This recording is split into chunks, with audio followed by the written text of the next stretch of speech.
ফিলিস্তিনের গাজা নগরীতে স্থল, জল ও আকাশপথে তীব্র হামলা অব্যাহত রেখেছে ইসরায়েল। মাত্র 2 দিনে 1.5 শতাধিক হামলায় বাড়ছে নিহতের সংখ্যা।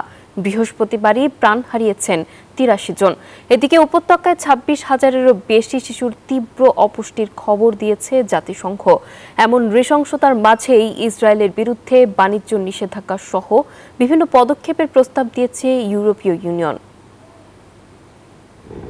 গাজা নগরীতে নতুন স্থল অভিযান শুরুর পর হামলা আরও তীব্র করেছে ইসরায়েল। দেশটির সেনাবাহিনী জানিয়েছে মাত্র 2 দিনে শহরটিতে 1.5 শতাধিকবার বিমান ও কামান হামলা চালানো হয়েছে। জল, স্থল এবং আকাশপথে একযোগে চালানো এই হামলায় প্রাণ ভয়ে পালাচ্ছেন সাধারণ মানুষ। গাজায় হামলা চালানো হচ্ছে উপত্যকার সচল থাকা কয়েকটি হাসপাতালের আশেপাশেও। এতে ঝুঁকির মুখে পড়েছে চিকিৎসা ব্যবস্থা। হাসপাতালগুলোতে চিকিৎসাধীন রোগী এবং আশ্রয় নেওয়া সাধারণ মানুষ চরম নিরাপত্তাহীনতায় ভুগছে। বান্ডেল থাকলে প্রতি সেনমানিতে টাকা বাঁচবে। বিকাশ সেনমানি বান্ডেল কিনে জিতুন প্রতি লেনদেনে।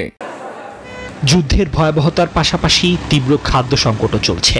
জাতিসংঘের শিশু তহবিল ইউনিসেফ জানিয়েছে গাজা উপত্যকায় 26,000 শিশু তীব্র অপুষ্টিতে ভুগছে, যাদের জরুরি চিকিৎসা প্রয়োজন। শুধু গাজা সিটিতেই এ সংখ্যা 10,000-এর বেশি। এমন পরিস্থিতিতে ইসরায়েলের উপর চাপ বাড়াতে শুরু করেছে ইউরোপীয় ইউনিয়ন। ইসরায়েলের বিরুদ্ধে বাণিজ্য নিষেধাজ্ঞা সহ একটি প্যাকেজ প্রস্তাব করেছে তারা, যেখানে বলা হয়েছে কয়েকজন ইসরায়েলি মন্ত্রী এবং সহিংস বসতি স্থাপনকারীর উপর নিষেধাজ্ঞা আরোপের কথা। নিবির আমিন, নিউজ 24।